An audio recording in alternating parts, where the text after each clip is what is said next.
Ya estamos de vuelta con nuestras ciudadanas y nuestros ciudadanos, parlamentarias y parlamentarios, en el caso del día de hoy, directamente del Congreso, están en semana distrital. Por lo demás, Raúl Soto, de la Democracia Cristiana, gracias por acompañarnos, Buenas noches, Raúl. Daniel, muchas gracias. Pamela Giles, del Partido Humanista, gracias por estar con nosotros. Placer. Y Jaime Belolio, de la UDI. Te quedaste en la UDI al final, después de la larga reflexión. Así fue una decisión colectiva, importante. Ya, pues más rato vamos a hablar de eso. Partamos por la Iglesia Católica y la situación que están viviendo ahora. ¿Cómo se enfrenta esto, por ejemplo, desde el poder político, lo que se está viviendo en la Iglesia Católica, Raúl? Sí, una situación bastante delicada. Hoy día Chile es paradigma mundial en casos de abusos sexuales contra menores, particularmente en el marco de la Iglesia Católica. Y nosotros creemos que la clase política, el gobierno, el Parlamento, no puede seguir siendo cómplice de la cultura de encubrimiento que el propio Papa Francisco señaló ya hace bastante tiempo, y por lo tanto tomamos la iniciativa y de forma bastante transversal estamos impulsando varias iniciativas legales para terminar con privilegios eclesiásticos por un lado, pero al mismo tiempo para establecer obligatoriedad del deber de denuncia y que en definitiva nunca más haya sensación de encubrimiento e impunidad respecto a este tipo de hechos. ¿Eso debería votarse en la sala la próxima semana? Entonces se vota la primera semana de abril efectivamente en la sala. Pamela, Jaime, ¿de acuerdo o en desacuerdo? ¿Qué les parece? Más bien, o sea, ¿quién podría estar en desacuerdo con lo que plantea el diputado Soto? Más bien a mí lo que me pasa, acabo de escuchar una información exclusiva que entrega Mónica Rincón, en el sentido que hay, todos los días se suceden las informaciones en relación a esto, y descubrimos ahora que ha habido un documento secreto, privado de la Iglesia, que los autorizaba y más bien les indicaba que no entregaran información respecto de estos casos gravísimos. Entonces nos vamos enterando cada vez más de que aquí ha habido efectivamente, con documento en mano, una asociación ilícita para delinquir, en definitiva en la jerarquía de la Iglesia. Y además esto sucede paralelamente con un hecho notable en el día de hoy, que es que la Universidad de la Iglesia Católica hace desalojar violentamente con la fuerza policial a un grupo de estudiantes, hombres y mujeres, que están pidiendo justamente que no haya más abuso sexual en su universidad. Entonces es muy paradojal lo que está sucediendo con la Iglesia. Yo, por supuesto que estoy de acuerdo con lo que ha dicho el diputado Soto, y ya habíamos discutido sobre este privilegio que se le extendía a los sacerdotes para que, por ejemplo, quien tuviera que revisar las causas fuera un ministro no de, por ejemplo, un juzgado de letras, sino que tenía que ser un ministro de la Corte de forma inmediata. Teóricamente era la idea de que, como era un personaje público, estuviera como a la par, digamos, del juez. Es evidente que es una cuestión más bien de hace 80 años atrás y que no tiene ninguna lógica que continúe. Y el deber de denuncia es una cuestión bastante razonable, porque lo que hace es que existe esta situación de superioridad en el fondo. O sea, hay muchos, sobre todo menores de edad, que el sacerdote es su guía espiritual y por tanto le confían más cosas de las que confiarían a una persona común y corriente, como hacen con sus profesores o como hacen con algunos otros funcionarios públicos. Por tanto, asemejarlo a la misma condición que hoy día tiene un profesor es lo que se está haciendo a través de este proyecto de ley que yo comparto plenamente. Y en la cuestión más general, yo creo que obviamente hay una especie de antes y después del fallo de la Corte diciendo que se tienen que pagar estos 300 millones en indemnización. ¿Por qué? Porque el caso de Murillo, Hamilton y Cruz, que fue súper difícil, que en un inicio hubo muchos que decían, no es verdad, esto lo están haciendo porque, no tengo idea, por despecho, una serie de cuestiones que empezaban a decir sobre ello. Fue una pelea muy larga que termina abriendo la puerta para una luz de esperanza para personas que han sido abusadas, no solamente en el ámbito de la Iglesia, sino que también en otros ámbitos. Y eso es muy potente, o sea, hay un cambio cultural, y yo creo que también va a pasar, o va a seguir pasando, que todo ese lenguaje como medio rimbombante de algunos sacerdotes de decir algo pero en verdad no decir nada, o como tratar de eludir la cuestión misma, como es el documento que dice, oiga, nosotros tenemos nuestras reglas canónicas y por tanto, aun cuando haya delito, esas son comillas secretas. ¿Podemos hablar de asociación Y ilícita? el Sati diciendo no me los pidieron, o sea, ¿para quién le iban a pedir los documentos? ¿Por qué no dice de una vez que tenían esta situación? ¿Te das cuenta? O sea, hay un se habían cinismo investigado internamente y hay un hecho que es constitutivo de delito. Es evidente que lo que tiene que hacer una institución es traspasarlo, digamos, a la justicia civil, digamos, ¿no? Y no cambiar a una persona de un lugar a otro, ni decir, no, ¿sabes qué? Aquí no ha pasado nada, digamos. Eso es lo que hace que haya una cultura de abuso que obviamente no aguanta no solamente en la Iglesia Católica, en ninguna parte. Y era lo que pasaba en Chile hasta el año pasado. O sea, recién cuando vienen los allanamientos se cambia esta política que estaba vigente. Yo recuerdo perfectamente que fue justamente a raíz de una actitud mucho más proactiva e incisiva del propio Ministerio Público, que fuimos descubriendo mucho más casos, ¿verdad? El Ministerio Público, el fiscal Emiliano Arias, que nos topamos aquí a la salida de CNN, fue quien impulsó esta iniciativa, ¿verdad?, para poder incautar documentos que estaban ocultos. Allí se fue descubriendo mucha información y finalmente se ratificó lo que ya era un secreto a voces y que efectivamente la cúpula de la Iglesia Católica, el sacerdocio, el clero, finalmente llevó adelante durante muchos años no solamente una serie de actitudes negligentes, sino que derechamente ocultamiento de información, investigaciones internas de la Iglesia Católica que nunca llegaron a puerto, digamos, nunca fueron conocidas por la justicia civil chilena, y eso evidentemente que deviene finalmente en una coraza de protección judicial que evidentemente es injusta. Nosotros creemos que la igualdad ante la ley tiene que ser para todos y en este caso vamos a hacer cumplir la ley no solamente a los que cometen los abusos, sino que también a los encubridores. Ahora, quiero poner otro tema sobre la mesa que les va a tocar a ustedes discutir ahora ya en el Congreso a la vuelta, porque el gobierno envía mañana el proyecto de control de identidad ampliado a menores. ¿Qué les parece y cómo se va a dar ese debate en el Congreso, Pamela? En el Frente Amplio no estamos de acuerdo con la forma en que se ha presentado ese proyecto, la forma que tiene, por las razones largamente dichas por tanto los expertos. Además, yo creo que en la única razón de fondo que ha tenido el gobierno para presentar este proyecto en este momento, que es para subir en la encuesta, ha quedado claro que la semana pasada lo que hizo fue bajar 10 puntos en la encuesta. O sea, me parece bastante torpe, además, desde el punto de vista político. Y, por supuesto, lo central es que no compartimos desde el Frente Amplio el proyecto y no lo vamos a votar positivamente. Mira, tanto Pamela como Raúl no estaban en el periodo pasado. Entonces, mi crítica no va en ningún caso hacia ellos. Pero sí, en el periodo pasado nosotros votamos el control de identidad del año 2016, que fue apoyado finalmente por el gobierno de Michelle Bachelet, en donde originalmente la Cámara de Diputados no venía con edad. Es decir, era permitido para todos. Y fue ampliamente aprobado. Entonces, lo primero es lo curioso que algunos hoy día digan que se arrepienten. Yo me imagino que nos van a empezar a decir que no leyeron la ley, digamos, y no sabían lo que estaban votando. Sería primera vez. Exactamente, pero ya es un poquito patético, digamos, que toda la semana empiezan a decir que no leyeron lo que estaban votando.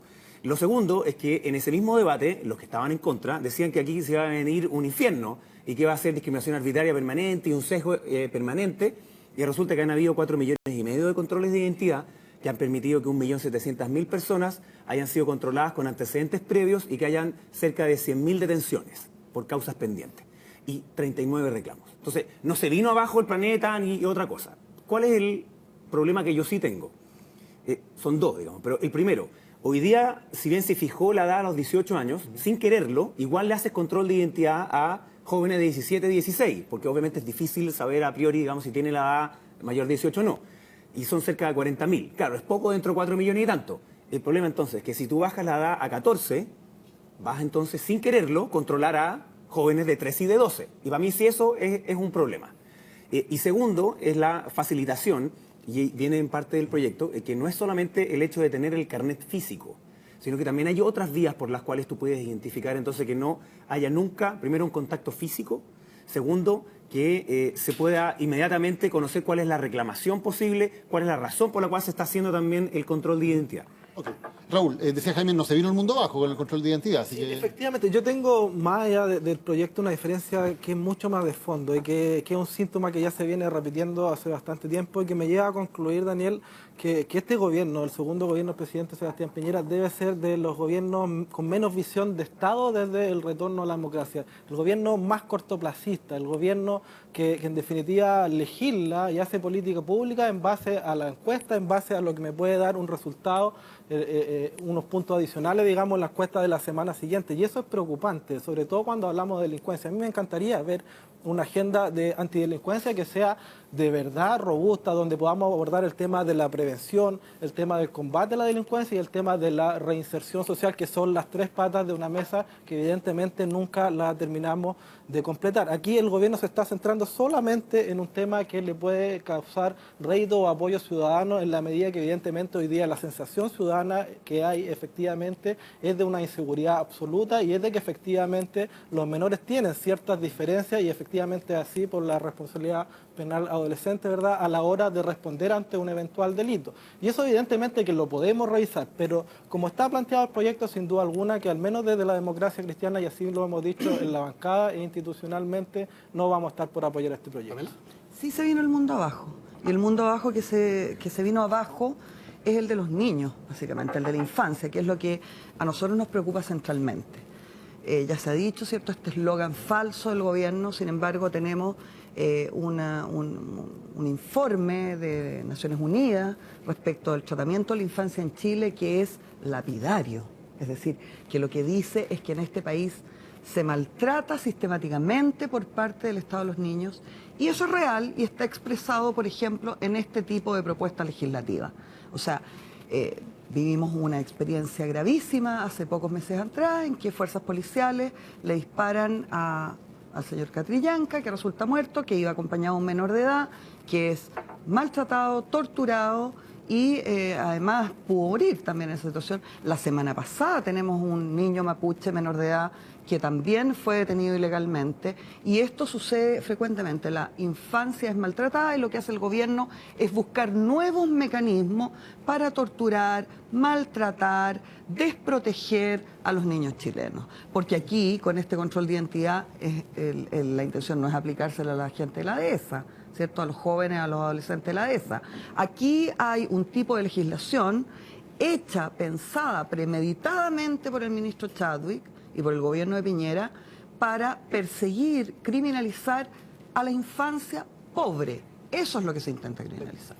Sí, no, yo lo primero es que resulta contradictoria la crítica de que este es un método no eficiente al mismo tiempo que es un método discriminador. Cero resultados, diputado. Claro, pero Cero es que es resultados. muy difícil, La delincuencia no ha hecho más que subir es muy después de difícil la que al mismo aprobación de ese tiempo proyecto. se diga que es poco eficiente y que después es discriminador. Porque si son 4,5 millones es porque precisamente era aleatorio y se fue en distintas partes del país. Es que los 4,5 millones no me importan, Jaime. No me importan. Lo que me es que a mí sí me importa es que no ha sido útil. A mí me importa, efectivamente. Pamela, porque hubo 100.000 personas con detención pendiente que gracias a eso Yo sé que entonces le tuvieron que cumplir la ley. De Entonces, hecho, le importa mucho a Chadwick, también son centrales. Sí, lo que yo creo que nos tiene que importar y lo que le tiene que importar a la ciudadanía es que el resultado en la disminución de delincuencia es, ¿sabes cuál? Huevo, cero. Ya, y que yo cero. creo que eso no es así. Entonces, no hay justificación alguna. Pero déjame ya, porque ¿qué me importa a mí que hayan hecho 200.000? Pamela, yo te escuché con harta tranquilidad. Entonces, déjame elaborar lo siguiente, porque en las poblaciones, lo que las personas ven cuando hay carabineros no es dictadura, sino que lo que ven es la posibilidad de paz social. Y ahora mismo, en este minuto, cuando en San Bernardo hay algunos que tienen cercado y van a probablemente otra vez de nuevo a quemar un bus supuestamente en nombre de los jóvenes combatientes, ¿qué es lo que sienten los vecinos de ahí? ¿Sienten que hay paz? ¿Y cuál es la propuesta de la democracia cristiana en materia de seguridad? Porque fueron ministros de Interiores de la democracia cristiana durante un buen rato. ¿Cuáles son esas políticas que ahora el gobierno no tiene, pero que antes los otros gobiernos sí tenían?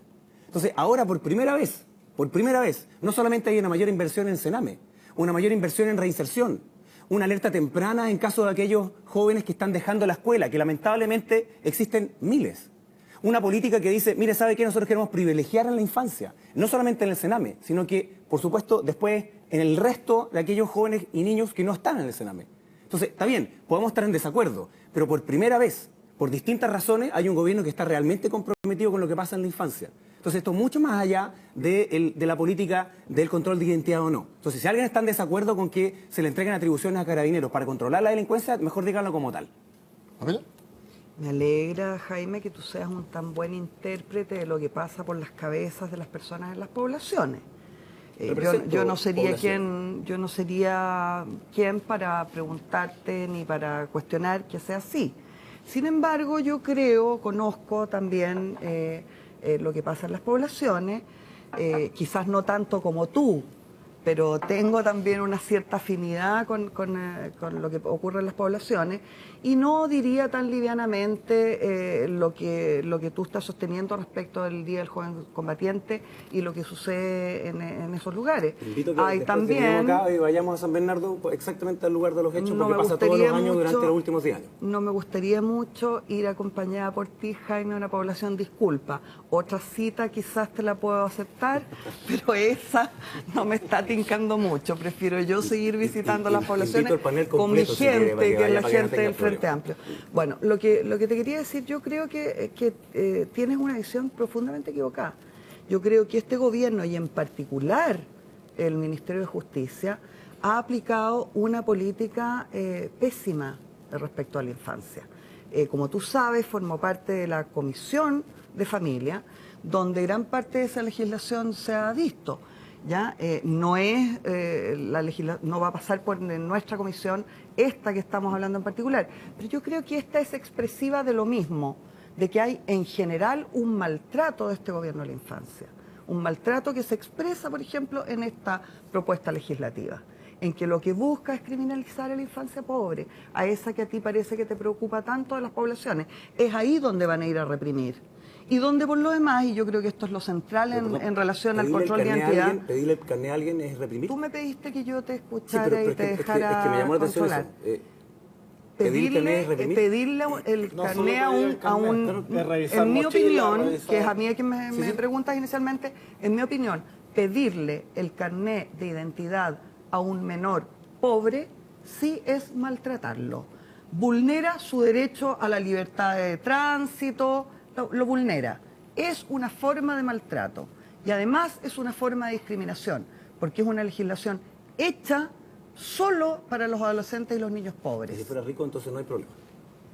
Hay problema, por supuesto, partí diciéndotelo. Es en sí misma una medida vulneradora de la libertad de un joven, ¿ya? Un joven que el Estado tiene el deber de amparar, de proteger, de cuidar, aun cuando sea un delincuente. Aun cuando no pierde ese derecho ¿Y las víctimas? el joven ¿Y delincuente. las víctimas? No, ¿estamos hablando de las víctimas? Yo- por Estamos supuesto que hablando sí. del derecho de los niños, eso es lo que entiendo. ¿Y Y yo eso lo es que quiero incompatible con asentar el derecho aquí, de las víctimas? y lo que yo quiero asentar aquí, no, en ningún caso, no debe serlo, por ningún motivo, no debe serlo. Pero lo que yo quiero dejar aquí en claro es que el peor de los delincuentes menor de edad sigue teniendo derechos. Por supuesto que sí. Y no solo tiene derechos, sino que el Estado tiene el deber de cuidarlo, de ampararlo y de protegerlo, Por supuesto que sí. porque se trata de un niño. Jaime Por supuesto, Belolio, Pamela Giles, Lorenzo Soto, muchísimas gracias a los tres por habernos acompañado en el día de hoy en nuestras ciudadanas y ciudadanos. Muchas gracias.